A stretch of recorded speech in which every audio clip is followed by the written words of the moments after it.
Assalamualaikum warahmatullahi wabarakatuh. Perkenalkan, nama saya Bibi Aulia, NIM 203010202064, Program Studi Pendidikan Bahasa Sastra Indonesia dan Daerah. Pada video kali ini, untuk pemenuhan tugas mata kuliah berbicara retorik, yaitu mendongeng.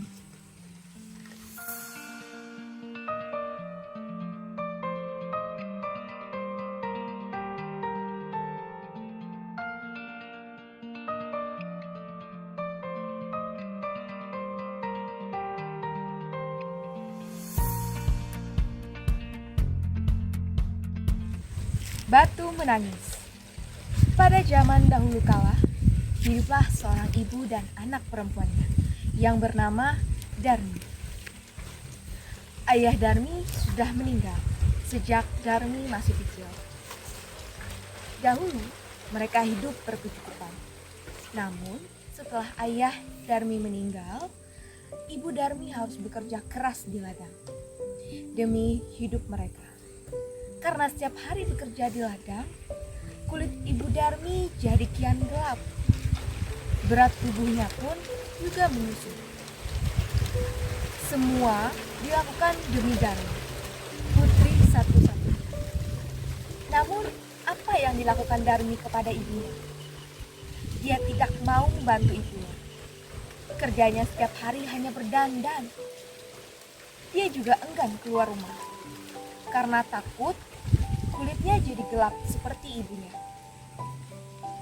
Suatu hari, ibu Darmi hendak bekerja di ladang. Dia akan bekerja sampai sore, sebab musim panen sudah tiba. Ibu Darmi berkata pada Darmi, "Darmi, bisakah kamu memasak hari ini, nak? Ibu tidak bisa pulang siang ini karena harus menyelesaikan panen kita. Jika sudah selesai masak, maukah kamu mengantarkannya ke ladang, ibu?" Darmi yang sedang menyisir rambutnya terkejut dengan apa yang ibunya katakan. "Tidak mau, Bu. Kalau aku masak, nanti rambutku bau tungku. Aku kan habis keramas. Lalu kalau aku mengantar makanan ke ladang, kulitku jadi hitam. Aku kan habis luluran." Ibu Darmi hanya menggeleng-geleng kepala sedih.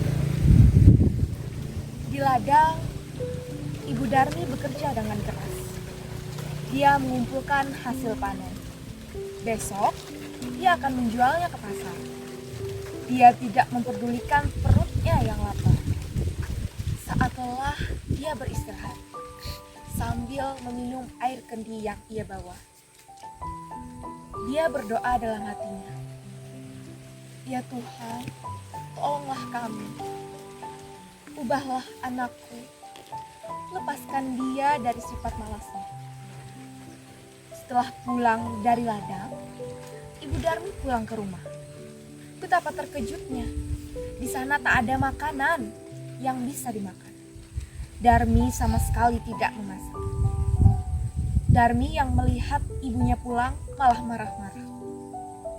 "Ibu ini kemana aja sih? Masa tidak ada makanan di rumah? Aku kan lapar. Seharian tidak makan." "Darmi, tadi kan ibu sudah menyuruhmu untuk memasak." "Aku tidak mau, Bu." Darmi meninggalkan ibunya yang kelaparan dan juga lelah. Keesokan harinya, Ibu Darmi sudah bersiap dengan hasil panennya. Dia akan pergi ke pasar. Ibu Darmi berkata, "Darmi, ikutlah ibu ke pasar, nak.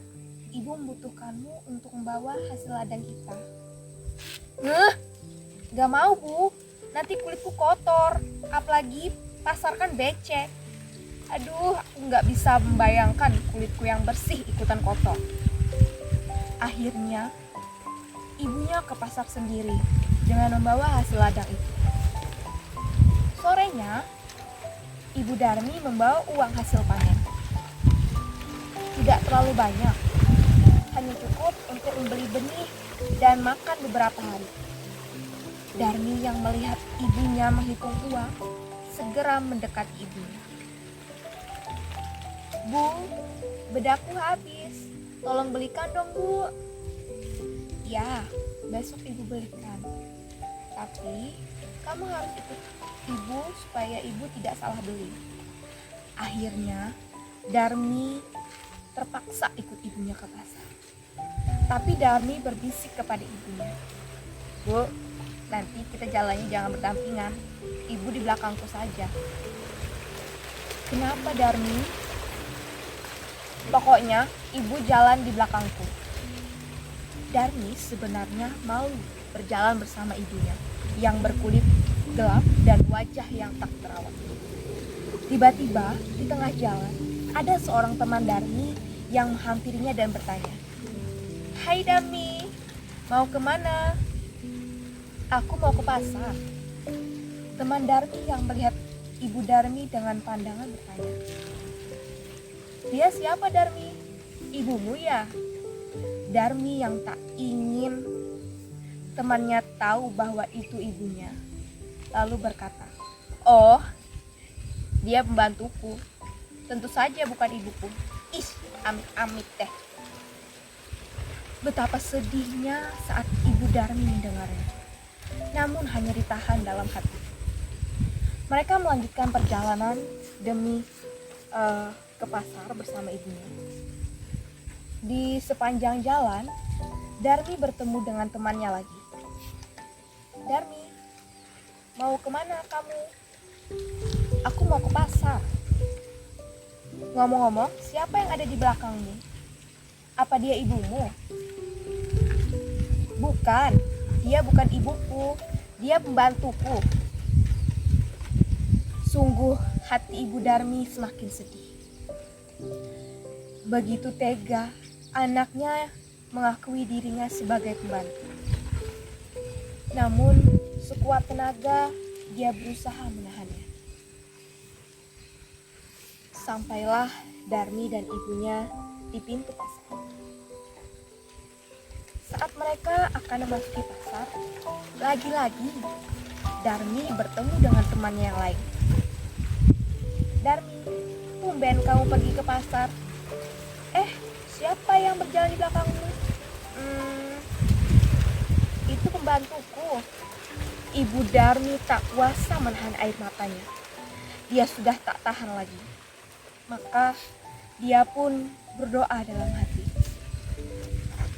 "Ya Tuhan, hamba sudah tidak kuat lagi dengan sikap anak hamba. Tolong kiranya Tuhan menghukumnya agar dia menjadi jerah." Setelah ibu Darmi selesai berdoa, tiba-tiba Darmi menjerit, "Ah, ibu, tolong aku. Ada apa dengan kakiku? Kenapa tidak bisa digerakkan lagi, Bu?" Sedikit demi sedikit Darmi menjadi batu. Ibu Darmi menangis pilu. "Maafkan aku, Nak. Ini semua karena perlakuanmu terhadap ibu. Ampun, Bu, ampun. Darmi tidak akan mengulanginya lagi." Darmi merintih sambil menangis, meminta ampunan ibunya. Sayang, semua tak bisa kembali. Darmi tetap menjadi batu. Ia harus menanggung hukuman karena telah durhaka terhadap ibunya yang sudah merawat dan menjaganya hingga dia besar. Batu itu akhirnya dipinggirkan orang-orang dan disandarkan di tepi. Hingga sekarang, batu itu ada di Kalimantan Barat dan dinamakan Batu Menangis. Sekian, terima kasih. Wassalamualaikum warahmatullahi wabarakatuh.